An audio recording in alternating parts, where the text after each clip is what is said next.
This podcast is supported by Progressive, a leader in RV insurance. RVs are for sharing adventures with family, friends, and even your pets. So if you bring your cats and dogs along for the ride, you'll want Progressive RV insurance. They protect your cats and dogs like family by offering up to $1,000 in optional coverage for vet bills in case of an RV accident, making it a great companion for the responsible pet owner who loves to travel. See Progressive's other benefits and more when you quote RV insurance at Progressive.com today. Progressive Casualty Insurance Company and Affiliates. Pet injury is an additional coverage and subject to policy terms. Mic check. 1, 2. Are we recording? Hi, I'm Michelle Bernstein, an award-winning chef, restaurateur, and mom. I have a lot on my plate, including my psoriatic arthritis symptoms. That's why I was prescribed Cosentyx. It helps me move better. Cosentyx secukinumab is prescribed for people 2 years of age and older with active psoriatic arthritis. Don't use if you're allergic to Cosentyx. Before starting, get checked for tuberculosis. An increased risk of infections and lowered ability to fight them may occur, like tuberculosis or other serious bacterial, fungal, or viral infections. Some were fatal. Tell your doctor if you have an infection or symptoms like fevers, sweats, chills, muscle aches, or cough, had a vaccine or plan to, or if inflammatory bowel disease symptoms develop or worsen. Serious allergic reactions and severe eczema-like skin reactions may occur. Learn more at 1-844-COSENTYX or Cosentyx.com. Ask your rheumatologist about Cosentyx. Salut à toutes, salut à tous. C'est le début des 3 étapes de montagne qui font faire la décision dans ce critérium du Dauphiné. Aujourd'hui, c'est la 6e étape avec une arrivée au sommet à Combloux. Ça ne sera pas la plus difficile, c'est demain l'étape raide. Aujourd'hui, c'est des ascensions pentues, très pentues même, mais plutôt courtes. À l'inverse de demain où ça seront des ascensions un petit peu moins pentues, mais beaucoup plus longues. Aujourd'hui, on est plus sur des espèces de murs. Une étape très courte, seulement 127 km. Ça va donc être intense, probablement dès le début pour prendre l'échappée. On se dit peut-être qu'une échappée. Pour aller au bout aujourd'hui, c'est pas impossible au vu du profil. Il y a 4 cols aujourd'hui et chacune d'une catégorie différente. Un col de 4e, un col de 3e, un col de première catégorie et un col de 2e catégorie. Bon, en vérité, il y a 2 cols de 2 catégories à la suite, mais qui forment une seule ascension. On aura un début un petit peu vallonné avec la côte de Villy-le-Pelou. 800 mètres à 8,4%, c'est la plus courte. C'est celle de 4e catégorie. Puis le col des Fleuries, 5,6 km à 4,4%. Col de 3e catégorie, là, ça sera après déjà 60 km. Donc l'échappée devrait être formée d'ici là. Et puis ensuite, on aura les 2 principales difficultés. La côte du Mont Saxonnex, 5 km 500 à 8,6% de moyenne. Et ensuite, il y aura un passage de vallée encore, environ 20 km de vallée. Avant l'ascension finale, la côte de Domancy qui s'enchaîne avec la montée de Combloux. Et ça fait un total d'environ 5 km à près de 9% de moyenne en gros. Donc ça va faire très mal aux jambes. Et c'est probablement sur cette ascension finale que les écarts vont se faire. Tadej Pogačar a 38 secondes de retard sur Remco Evenepoel. Jonas Vingegaard, lui, n'en a que 16. Est-ce que ça va un petit peu tout se resserrer aujourd'hui ? Est-ce que Remco Evenepoel va réussir peut-être finalement à même reprendre du temps ? Lui qui semble en pleine forme. Et pour la victoire d'étape, est-ce que l'échappée aura une chance d'aller au bout ? Voilà, plein d'enjeux encore sur cette étape du critérium du Dauphiné. Chute de Bellocchi, juste devant Armstrong qui est parti dans le terrain. Et attaque de Pierre Roland. Voilà ce que nous disons depuis le début de ce Tour de France. Une chute terrible. Christopher Froome à pied. Mais quelle image du Tour. On n'a jamais vu ça. 100% cyclisme, le podcast du vélo en direct. Ça va Marion ? Désolé. Et c'est parti. Et une attaque, un attaquant, le premier attaquant du jour, c'est autre que le maillot vert, Mathieu Van Der Poel, qui tente de partir. Alors le problème pour Mathieu Van Der Poel, c'est quand même qu'il est, il est bien classé au classement général, puisqu'il est 4e à 14 secondes de Remco Evenepoel, donc je ne suis pas sûr non plus qu'on va s'amuser forcément à le laisser partir dans l'échappée, parce qu'il pourrait évidemment s'emparer du maillot jaune si jamais l'échappée allait au bout, mais bon, pour l'instant il est tout seul. Il est sorti tout seul, Mathieu Van Der Poel, il a clairement envie de faire partie de la course aujourd'hui. Allez, ça y est, quand même, des coureurs qui rejoignent Mathieu Van Der Poel. Enfin, il y en a beaucoup qui essayent de sortir. Là, on a Anders Foldager, on a Victor Gernalek, on a Fabien Doubet. Voilà, les 3 coureurs qui ont rejoint Mathieu Van Der Poel. Après une paire de kilomètres, on a 4 coureurs donc devant. Mais ça va très vite. Ça va très vite. Il y a plein d'autres coureurs qui tentent de revenir pour rejoindre donc Van Der Poel de l'Alpecin de Koninck, Foldager de la Jayco Alula, Victor Gernalek de l'Arkea BNB Hotel et Fabien Doubet de la Total Energy. Allez, on a 3 nouveaux coureurs là qui sont sortis pour tenter de revenir. Ils sont sortis un petit peu un par un, mais on a Tom Skuins pour la Lidl Trek, Søren Werenskjold pour l'UNOX Mobility et Fabian Weich pour la Tudor. Voilà 3 coureurs qui vont faire la jonction avec les hommes de tête. On a donc une échappée de 7 coureurs, mais pour l'instant, le rythme du peloton est très soutenu. Il y a encore plein d'autres coureurs qui veulent prendre l'échappée et aussi on n'a peut-être pas envie de voir Van Der Poel partir. Et ils sont repris les 7 échappés par un peloton qui va à fond. Beaucoup de monde qui veut être devant et du coup le rythme est intense. Et ça n'a pas marché pour Van Der Poel et compagnie. Là il y a Anthony Turgis pour la Total Energy qui tente à son tour de sortir. Mais ça va trop vite. Il y a plein de coureurs aussi qui attaquent et du coup ça fait une longue ligne de file indienne. Mais il n'y a pas d'écart qui se font. On est à 110 km de l'arrivée. Ça va vite puisque l'étape est très courte aujourd'hui. Et toujours pas d'échappée pour l'instant. Motivé, Mathieu Van Der Poel, il y retourne encore. Il attaque de nouveau. Mais toujours tout le monde qui suit un petit peu ses mouvements. Et il n'arrive pas à faire d'écart, il n'arrive pas à faire la différence. Il n'arrive pas à lancer l'échappée, Mathieu Van Der Poel. Il est encore repris. Alors qu'on est dans une côte non répertoriée là. Ça monte un petit peu. On est sur 5 km à 4,4% de moyenne. Et c'est du coup dur pour quelques coureurs, notamment le meilleur grimpeur là, Paul Ourselin qui est lâché. Aujourd'hui pour Paul Ourselin ça va être compliqué peut-être de garder son maillot parce qu'il a que 12 points. Et au sommet notamment de la principale difficulté du jour, là, le col de première catégorie du Mont Saxonnex, il y aura 10 points à prendre. Donc il suffit qu'un coureur passe en tête puis ait pris quelques points auparavant dans les autres ascensions ou dans le final et il doublera Paul Ourselin. Ça va être compliqué pour le Français de garder son maillot de meilleur grimpeur aujourd'hui. Allez, encore quelques coureurs qui ont réussi à s'isoler, à prendre un petit peu d'avance là avec, je vois Michael Lennard pour l'Ineos Grenadier qui est là. On a Bruno Armirail pour la Decathlon AG2R qui est dans ce petit groupe avec Andreas Leknesund pour l'Uno-X Mobility, Anthony Turgis pour la Total Energy qui y retourne, ainsi que qui est là, c'est Pierre Thierry. Alors, on l'a beaucoup vu à l'avant, Pierre Thierry pour l'Arkea B&B Hotel. Et il est là aussi dans ce petit groupe qui a réussi à prendre un petit peu d'avance. Là, c'est 5 coureurs qui sont un petit peu bien sortis. Il y a encore des coureurs qui tentent de les rejoindre, et notamment Mathieu Van Der Poel. Il n'était pas dans ce bon coup qui est en train de se former. Et il ressort, il est avec lui Alex Baudin pour l'IF Education Easy Post. Et Romain Bardet aussi. Romain Bardet qui y va. Pourrait-il aller chercher une dernière victoire aujourd'hui, Romain Bardet? En tout cas, il se montre pour la première fois là. Et il essaye de suivre ce mouvement et cette échappée. Et c'est la bonne. C'est la bonne. Cette échappée qui s'est formée, qui est sortie à 93 km de l'arrivée désormais.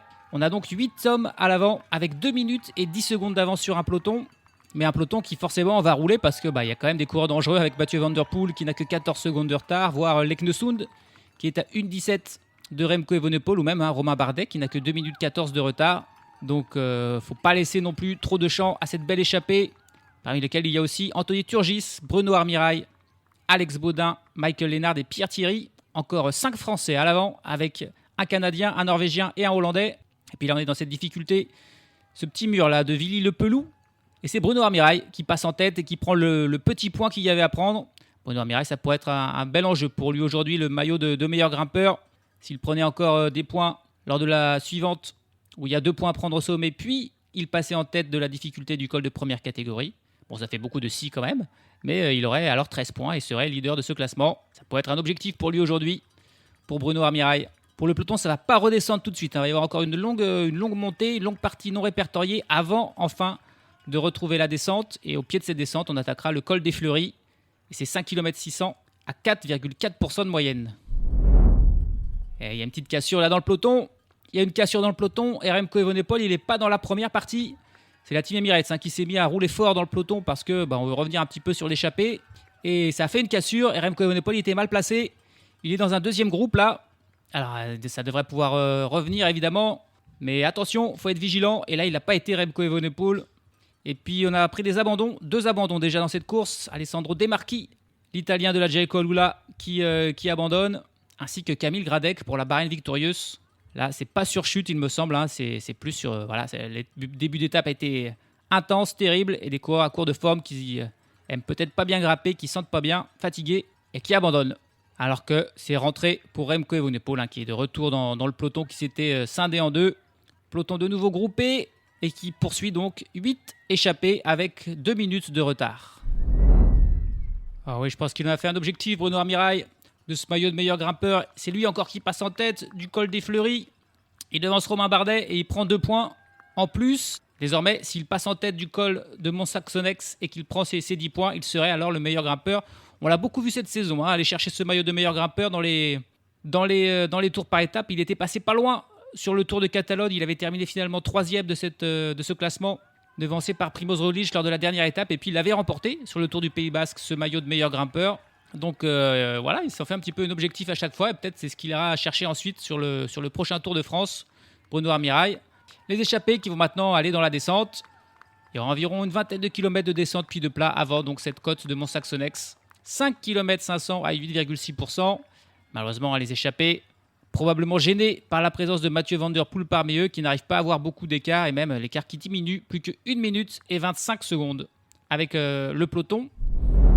50 km de l'arrivée pour les 8 hommes de tête, qui ont toujours 1 minute 30 d'avance sur un peloton qui est mené par un seul homme. C'est Domen Novak pour la team Emirates qui roule. Il a derrière lui tous les équipiers de Remco Evenepoel et de la Soudal Quick-Step, mais il est le seul à rouler pour l'instant. Le but, c'est, Pogacar a foi en lui. Il veut fatiguer Remco Evenepoel, probablement attaquer dans la dernière ascension, voire peut-être dans celle-ci qui arrive, qui est la plus pentue du jour.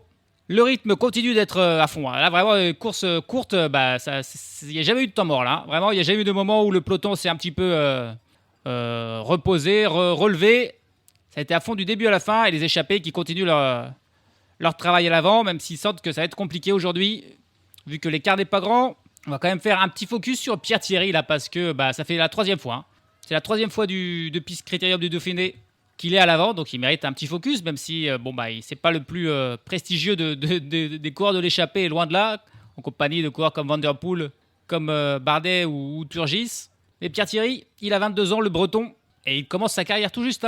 Il était d'abord dans un club amateur, avant en 2022 d'avoir été recruté pour 6 mois par l'Arkea Samsic, mais ça n'avait pas marché, il n'avait pas été gardé, il est retourné dans un club amateur avant de retourner chez Arkea à l'été dernier, en août 2024, et à partir de là de signer son premier contrat pro dans la foulée. Mais donc cette saison 2025, c'est tout simplement sa première saison pro complète pour le coureur Pierre Thierry, plutôt un puncher. Aucune victoire bien sûr dans sa carrière. Son meilleur résultat, c'est une 3e place sur une étape du Tour de Slovaquie. Voilà, une échappée qui était allée au bout. Il avait été vaincu par 2 de ses compagnons d'échappée au sprint, mais voilà, c'est son meilleur résultat. Et il a quand même participé cette saison au Tour des Flandres qu'il n'avait pas fini, et à Paris-Roubaix qu'il a fini 113e. Est-ce que Pierre Thierry sera là sur le Tour de France pour participer au premier grand tour de sa carrière?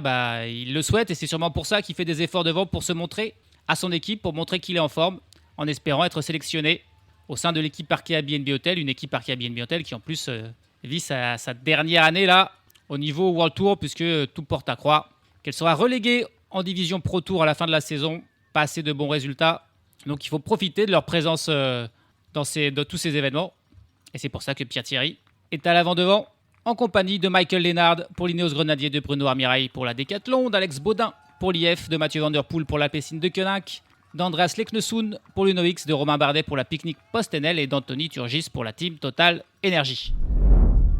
Allez, on y est dans cette ascension du Mont Saxonnex, et le peloton, ça a changé. La physionomie, c'est la Visma Lease Bike qui est désormais en tête et qui met un rythme terrible. Terrible, la Visma Lease Bike là, qui a décidé de durcir la course dès le pied, et le peloton qui va exploser là, c'est sûr. Il était encore quasiment complet le peloton, il y avait eu quelques lâchés, mais alors là, c'est une toute autre affaire de manche. Alors que dans les échappées, ça a lâché pour Turgis, et ça lâche pour Romain Bardet. Ça lâche déjà pour Romain Bardet, qui, même si l'échappée allait au bout, ça sera pas pour lui, parce qu'il est vraiment, il est lâché là, distancé. Mais le peloton est pas loin. Le peloton est à 55 secondes d'un coup. Et à mon avis, ils vont revenir vite là, parce que la Visma Lease Bike qui serre la vis à fond. Là, c'est Victor Kampenaerts qui est en tête.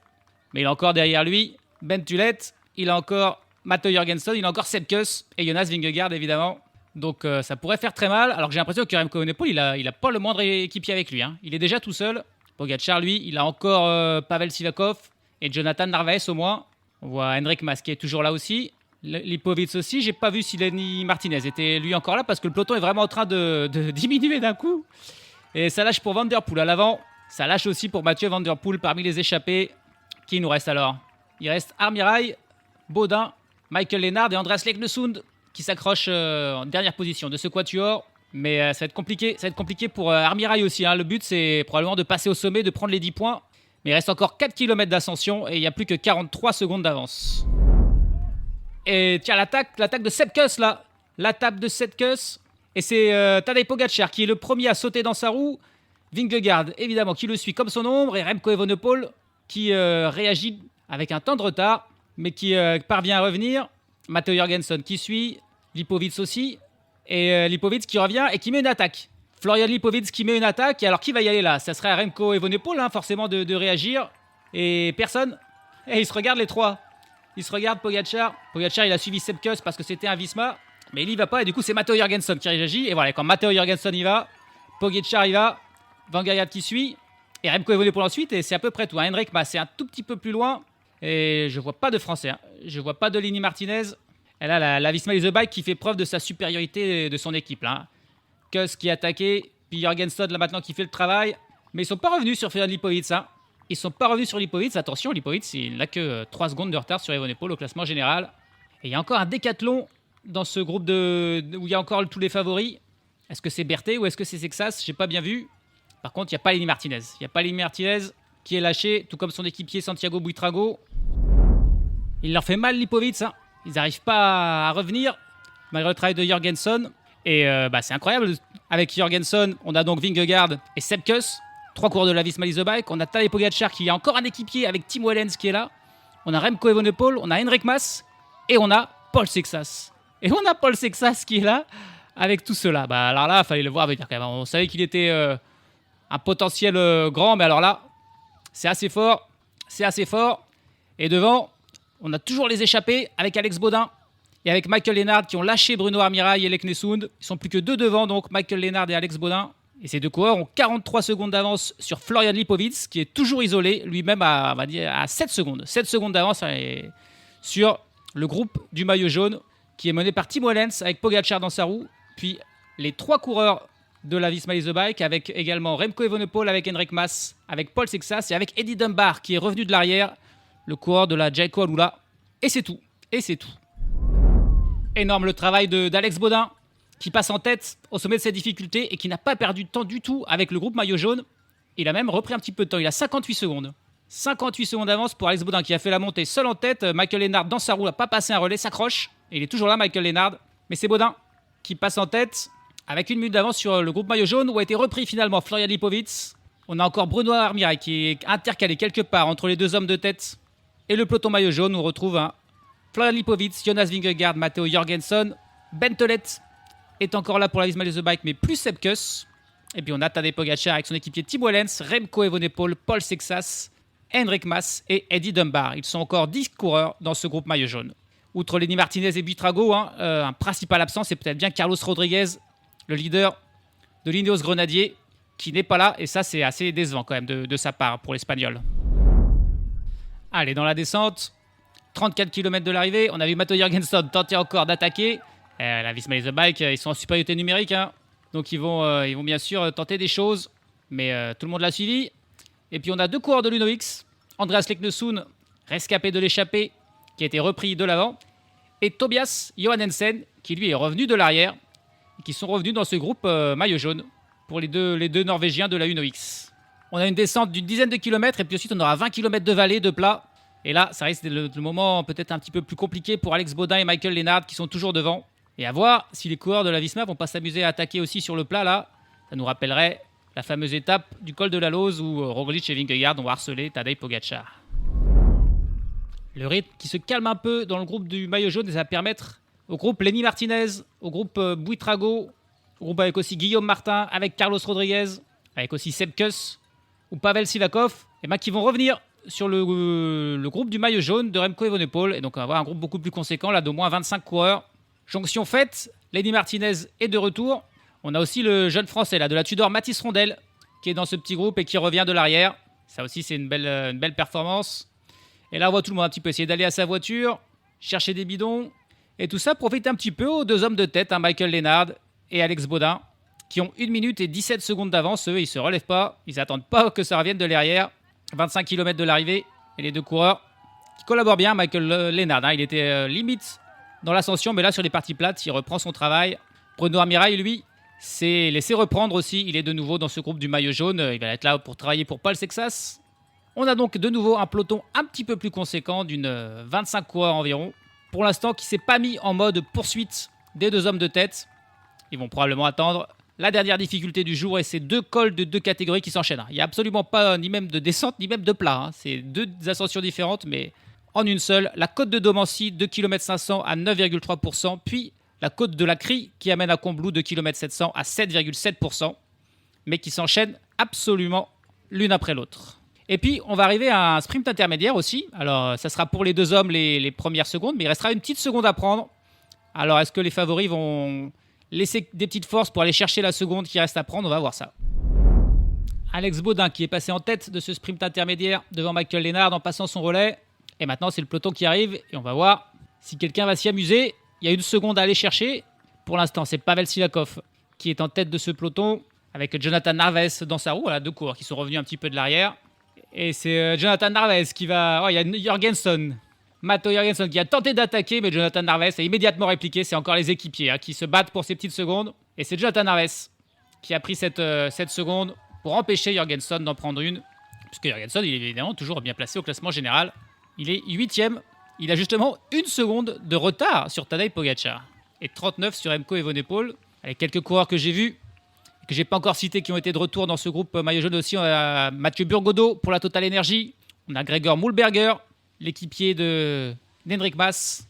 Par contre, pas de Ivan Romeo, le 3e du classement général qui n'est pas là. Allez, j'ai pas cité non plus la présence d'Emmanuel Buchmann pour la Cofidis et de Louis Barré pour l'Intermarché Venti-Gobert qui sont encore là. Et puis avec Lenny Martinez, c'est pas Santiago Buitrago qui est là en fait. C'est Jack Haig et Thorsten Tren. Il a deux équipiers avec lui, mais pas Buitrago, qui étonnamment est absent. Présence aussi d'Aurélien Paré-Peintre pour la Décathlon AG2R, qui a donc deux équipiers pour Paul Texas avec Armirail. Par contre, il n'y a pas Valentin Paré-Peintre, l'équipier de Remco Evenepoel, qui est tout seul, pas le moindre équipier. Ça, alors qu'il y a quasiment 30 coureurs dans ce peloton, c'est pas tout à fait normal quand même pour le maillot jaune. On est tout pile à 10 km de l'arrivée et donc à 3 km de l'ascension finale.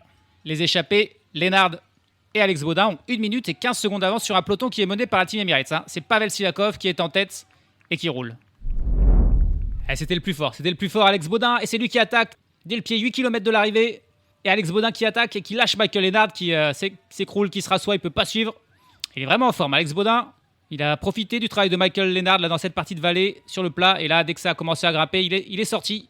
Alex Baudin, 1 minute 4 secondes d'avance sur le peloton. Est-ce qu'il peut résister? Ça paraît très compliqué quand même, mais il semble encore frais, il semble encore avoir du jus.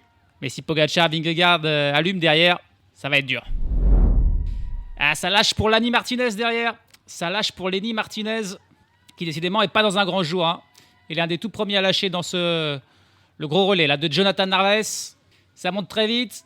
Et derrière, il a Tim Wellens, il y a Pogačar, il y a Vingegaard avec Ben Tollett et Jorgensen et Remco Evenepoel. Et ça a lâché les autres. Ça a lâché. Ouais, il y a une cassure. C'est Lipovic qui tente de revenir. Et Evenepoel qui semble se relever un petit peu. Ouais, il se rassoit. Il ne peut pas y aller. Remco Evenepoel qui ne peut pas suivre le rythme mis par Jonathan Narvaez. Il est obligé de calmer le jeu et d'y aller à son rythme. Il est repris là par Florian Lipovic. Et ouais, Remco Evenepoel qui ne peut pas suivre.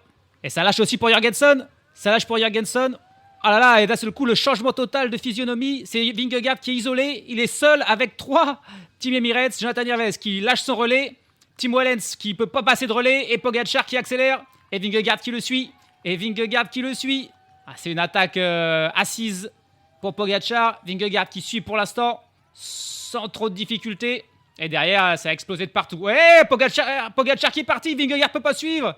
Au moment où ils reprennent Michael Lennard, Vingegaard est obligé de lui aussi se rasseoir. Et là, Pogačar qui a lâché Vingegaard en 15 secondes. Ah là là, la Visma is the Bike qui a complètement explosé d'un coup. Narvaez qui a fait son effort. Il y avait Tim Wellens qui était encore là, mais il a fait un relais de 2 secondes. Et il a accéléré. Vingegaard a suivi dans sa roue. Evenepoel était déjà un petit peu lâché. Mais Vingegaard qui a décidé qu'il ne peut pas suivre. Et qui va y aller aussi à son rythme. Pogačar qui est désormais pas seul en tête, puisqu'il y a encore Alex Baudin qui est devant. Mais là, il est revanchard. Pogačar après le chrono d'hier où il a été un petit peu humilié. Du moins, il avait fait une performance qui ne s'attendait pas. Et derrière, on voit là Remco Evenepoel, accompagné de Matteo Jorgensen, de Florian Lipovic et des deux équipiers là, Narvaez et Tim Wellens. Alors, par contre, où est Paul Texas? Ça, c'est une petite question. Je n'ai pas la réponse pour l'instant. Il doit être derrière ce groupe-là, peut-être avec Henrik Mas aussi, qui a un petit peu disparu de la circulation. On a donc Alex Baudin, seul en tête. Il revient vite Pogačar. Il n'y a plus que 12 secondes d'avance sur Pogačar. Pogačar qui a lui-même, on va dire, une dizaine de secondes d'avance sur Jonas Vingegaard. Et Vingegaard est à au moins 20 secondes d'avance sur Remco Evenepoel, accompagné de Jorgenson, de Lipovic et de Tim Wellens, qui sont en train de reprendre Michael Lennard, qui était un petit peu toujours là, Jonathan Narvaez, distancé de ce groupe-là. Et il semblerait que Paul Sexas soit en train peut-être de revenir sur Remco Evenepoel, là, sur le groupe Evenepoel. On va voir, j'ai pas l'image. Alors que Pogacar est repris, il a repris Alex Baudin. Waouh, une vitesse terrible. On est à 6 km 600 de l'arrivée. Et maintenant, Alex Baudin, il faut tenter de faire l'exploit de tenir la route Pogacar. Mais bon, si ni Evenepoel ni Vingegaard n'ont réussi à suivre sa roue, pour Alex Baudin, ça risque d'être évidemment très compliqué. Non, ça y est, il se met en danseuse, mais ça va trop vite. Ça va trop vite. Pogacar est en mode MotoGP et il distance. Et désormais, ça y est, Pogacar est définitivement seul en tête. Il creuse petit à petit Tadej Pogacar. Il est maillot jaune virtuel désormais. Il a 30 secondes d'avance sur Jonas Vingegaard, qui rattrape à l'instant Alex Baudin. On est à 5 km de l'arrivée. Et il a 55 secondes d'avance sur le groupe Remco Evenepoel, Florian Lipovic, Matteo Jorgenson, Tim Wellens. Et une quinzaine de secondes derrière ce groupe Evenepoel, on a un trio avec Paul Sexas, avec Eddie Dunbar, avec Ben Tulett. Enric Mas, lui, doit être encore un peu plus loin. Et ça continue de grimper. Il y a un faux plat montant là entre les deux cols de deux catégories, mais c'est toujours du 5%. Et là, ça va finir désormais. Les 3 derniers kilomètres vont être à 8% de moyenne, dans laquelle vient de rentrer Tadej Pogacar, qui continue de creuser. 45 secondes sur Vingegaard, 1 minute 15 sur Remco Evenepoel. Remco Evenepoel qui s'est fait attaquer là par Florian Lipovic. C'est Lipovic qui est sorti. Et bah là, il l'a déposé tout simplement. Alors pourtant, on est dans le passage un petit peu moins pentu là. Et Lipovic qui est joliment sorti et qui a déjà pris plus de 10 secondes d'avance sur Remco Evenepoel. Il est en train de revenir un petit peu au moins sur Jonas Vingegaard. 1 km 500 de l'arrivée, 50 secondes d'avance pour Pogacar sur Vingegaard, qui est vraiment là en train de renverser le critérium du Dauphiné complètement. Il était seulement 8ème, il avait 38 secondes de retard et bah là, il va évidemment s'emparer du maillot jaune, remporter déjà une deuxième victoire d'étape sur ce critérium du Dauphiné. Et derrière, oh là là, Evenepoel ça va pas. Evenepoel ça va pas, parce que Jorgenson l'attaque. Matteo Jorgenson qui l'attaque, il était dans sa roue évidemment depuis tout à l'heure, il veut pas lui mettre un relais puisqu'il a Vingegaard devant. Mais Jorgenson, il a aussi des ambitions au classement général et il sentait qu'il pouvait faire mieux, comme Lipovic. Et après Lipovic, c'est Jorgenson qui dépose Remco Evenepoel, qui malheureusement va finir cette étape avec de nouveaux doutes là, en vue du Tour de France. Une équipe qui est complètement absente. On n'a vu personne dans ce final pour l'aider, à l'inverse de la Team Emirates et de la Visma Lease the Bike qui étaient représentés. Et puis même de son niveau personnel là, parce que quand ça commence à grimper, vraiment, il est en difficulté. Il était en difficulté aujourd'hui et là il s'est fait lâcher par Lipovic, il se fait lâcher par Jorgenson. Ça va faire mal à Remco cette étape aujourd'hui. Par contre, ça va faire beaucoup de bien à Pogacar qui passe sous la flamme rouge à l'instant. Et Jonas Vingegaard qui tente de limiter les écarts derrière, mais ça va faire beaucoup. Il va prendre la minute. Il va prendre la minute, Vingegaard, sur une ascension d'à peine 7 km. C'est quand même inattendu. Lui aussi, il va prendre un coup derrière la tête quand même. Mais demain, ça sera une étape, c'est l'étape Rennes. C'est une étape qui correspond plus à Vingegaard qu'aujourd'hui, avec des montées beaucoup plus longues, qui montent beaucoup plus haut, et avec des pourcentages un tout petit peu moins élevés, ce qui va moins avantager Pogacar et son profil de puncher-grimpeur. Et Pogacar, qui est dans le final, qui aura parfaitement joué aujourd'hui, et son équipe aussi, qui à un moment était un petit peu en difficulté. Il n'y avait plus que Tim Wellens avec nous, alors que Jorgenson avait 3 équipiers avec lui, avec Tulett, avec Jorgenson et avec Kuss. Et finalement, Sivakov et Narvaez sont revenus de l'arrière, et c'est Jonathan Narvaez qui a été le dynamiteur de tout, et qui a mis Tadej Pogacar sur orbite, et qui va s'imposer en moins de 3 heures. En moins de 3 heures aujourd'hui, sur cette étape incroyable. Il lève même pas, il lève un bras quand même, si ça y est, mais on sent qu'il a quand même allé puiser Tadej Pogacar qui s'impose et qui prend sa revanche après son chrono d'hier, qui a montré un petit peu c'était qui le patron avec son maillot de champion du monde bien sûr sur les épaules. On va maintenant voir les écarts avec Vingegaard qui va prendre la 2e place. Il est encore aux 350 mètres Vingegaard. Il avait 22 secondes d'avance sur Tadej Pogacar avant cette étape. Jonas Vingegaard, il va se retrouver évidemment bien derrière. Il finit au sprint. Il va terminer à 1 minute et 1 seconde. 1 minute et 1 seconde de perdu pour Vingegaard et Pogacar qui l'a attendu et qui vient lui taper dans la main. Beaucoup de respect entre ces deux coureurs. Et Lipovic qui a fini fort. Lipovic qui arrive immédiatement, qui va prendre la 3e place à 1,22. Florian Lipovic et Jorgenson aussi, qui a complètement déposé Evenepoel qui arrive en 4e à 1,30. Et Evenepoel qui arrive à son tour. Il a rattrapé Alex Baudin là juste à l'instant, qui fait une ascension extraordinaire Alex Baudin. Malheureusement, il se sera fait dépasser par tous les cadres au final. Et Remco Evenepoel qui arrive, il baisse la tête, il secoue la tête évidemment. 1,50 de perdu pour Remco Evenepoel qui fait 5e et Alex Baudin qui arrive immédiatement en 6e place. Et derrière on a Johan Hansen avec Louis Barré, avec Tuel et avec Paul Sexas qui arrive juste derrière. C'était vraiment pas loin, 15 secondes derrière Remco Evenepoel et Henrik Mas qui suit un tout petit peu plus loin. Derrière, les écarts sont grands, on voit plus personne. Vers la ligne d'arrivée, ça y est, c'est Bourman qui arrive en compagnie d'Eddie Dunbar et avec Carlos Rodriguez accompagné de Guillaume Martin et Mathis Rondel à 2 minutes 30. C'est pas mal.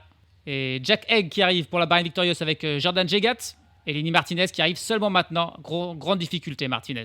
Sale journée. 2 minutes 48. Lenny Martinez va être très déçu lui aussi de son étape. À vrai dire, il n'y a pas grand monde qui va être content, à part évidemment Tadej Pogačar et peut-être Florian Lipovic, qui fait quand même une belle ascension. Mais c'est Pogačar qui a tapé du poing sur la table et qui s'impose aujourd'hui sur ce critérium. 2h59 minutes et 46 secondes. C'est le temps qu'il aura fallu à Tadej Pogačar pour faire ses 127 km d'une étape qui aurait été à fond du début à la fin. Il n'y aura vraiment eu aucun temps mort. Et c'est pour ça qu'au final, quelques coureurs ont explosé et ont eu du mal, en plus avec la chaleur. Aujourd'hui, Pogačar qui remporte sa 9e victoire de la saison, la 97e de sa carrière. Il est fort probable qu'il aille chercher la 100e là, sur le Tour de France qui arrive. Aujourd'hui, il s'impose donc avec 1 minute 1 seconde d'avance sur Jonas Vingegaard, 1,22 sur Florian Lipovic, 1,30 sur Matteo Jorgensen, 1,50 sur Remco Evenepoel, Alex Baudin, 6e. Et dernier escapé de l'échappée à 1,56. On a ensuite Tobias Haaland, Johan Hansen, 7e à 2,03. Puis le trio Louis Barré, Ben Tulet et Paul Sexas qui finit à 2 minutes et 4 secondes de Tadej Pogačar et dans le top 10 de l'étape. Parmi les coureurs du classement général, Henrik Mas, 11e à 2,09. Eddie Dunbar, 13e à 2,26. Carlos Rodriguez, 14e à 2,29 en compagnie de Guillaume Martin. Et juste devant Mathis Rondel à 2,33. Et puis Lenny Martinez, finalement 20e à 2 minutes et 48 secondes. Et qui est un petit peu le dernier coureur arrivé parmi les coureurs du général, puisque tous les autres coureurs, le 21e c'est Sepp Kuss et il est à près de 5 minutes. Donc là, il y avait vraiment un gros écart derrière. Il y a eu pas mal d'abandons aujourd'hui suite à cette étape difficile. On a dit qu'il y avait eu Alessandro De Marchi et Camille Gradec, mais il y a aussi Lars Boven pour l'Alpecin de Koenig, Max Poul pour la Team Picnic Post-NL, Camille Bonneux pour l'Intermarché Venti et Louis Roulant pour l'Airbnb Hotel qui était tombé hier. Alors que Andreas Kron, le Danois de l'UnoX Mobility, n'est lui pas parti. Il n'a pas pris part aujourd'hui à cette étape. Le dernier du jour, c'est un duo de la Lidl Trek, Simone Consoni et Edward Tuns, qui termine à 21 minutes et 53 secondes. Ils n'ont plus grand chose à jouer sur ce critérium du Dauphiné maintenant que les étapes de sprint sont finies pour Milan. Le classement général est évidemment complètement chamboulé. Pogačar qui monte d'un coup à la première place et avec un bel écart. Il a 43 secondes d'avance désormais sur Jonas Vingegaard et 54 sur Florian Lipovic qui est joliment 3e devant Remco Evenepoel qui lui chute à la 4e place à 1 minute et 22 secondes de Tadej Pogačar. Suivent dans ce top 10 du classement général Matteo Jorgensen, Eddie Dunbar, Louis Barré, premier français et 7e juste devant Paul Sexas, 8e. Tobias Haaland, Johan Hansen et Ben Tulet complètent ce top 10 au classement par points. Mathieu Van Der Poel est toujours leader devant Tadej Pogačar et Jonas Vingegaard. Et à noter que c'est un petit événement parce que Mathieu Van Der Poel n'a pas fini dans le top 10 du jour pour la première fois depuis la dernière étape de Tirreno Adriatico, c'était le 16 mars. Ensuite, il a fait Milan-San Remo, l'AE3, le Tour des Flandres, Paris-Roubaix et toutes ces étapes du Critérium du Dauphiné. Il est resté sur 9 top 10 consécutifs dans chaque course qu'il a disputée aujourd'hui.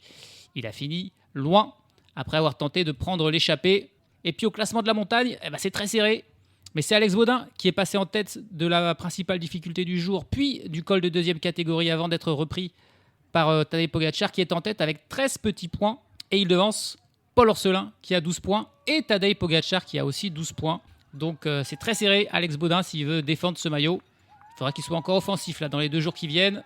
Enfin, au classement du meilleur jeune, c'est Florian Lipovic qui est désormais... il portait déjà ce maillot, mais c'était Remco Evenepoel qui en était le véritable détenteur. Cette fois-ci, il sera réellement le porteur et le détenteur de ce maillot du meilleur jeune devant Remco Evenepoel et Louis Barré. Mais attention, tout ça peut changer demain parce que demain, c'est l'étape reine. Avec 3 cols hors catégorie. 3 cols hors catégorie, il n'y en a pas eu un seul jusqu'à présent. Et il n'y en aura pas d'autres après d'ailleurs. Ils sont tous les 3 dans la même journée avec le col de la Madeleine d'entrée, 25 km à 6%. puis le col de la Croix de Fer, 22 km à 7%, puis la montée de Valmeunier pour finir, 16 km à 6,8%. Autrement dit que tout peut changer vraiment sur ce genre d'étape qui monte très haut, avec la chaleur en plus qui fera demain. On sait que Tadej Pogačar peut parfois avoir des difficultés, des défaillances, et nul doute que la Visma, avec Jorgensen, avec Kuss, avec Tullet et avec évidemment Vingegaard, vont tenter de lui mener la vie dure, alors que pour Remco Evenepoel, ça risque d'être évidemment un petit peu plus compliqué après la contre-performance d'aujourd'hui, mais on verra si, comme Pogačar hier, qui n'était pas bien et qui a réagi aujourd'hui, a fait preuve d'orgueil, peut-être que Remco Evenepoel voudra aussi lui aussi demain faire parler son orgueil de champion sur cette 7e étape du Critérium du Dauphiné. Ce sera l'étape Rennes et on va suivre ça avec très grand intérêt. Salut à tous, salut à toutes.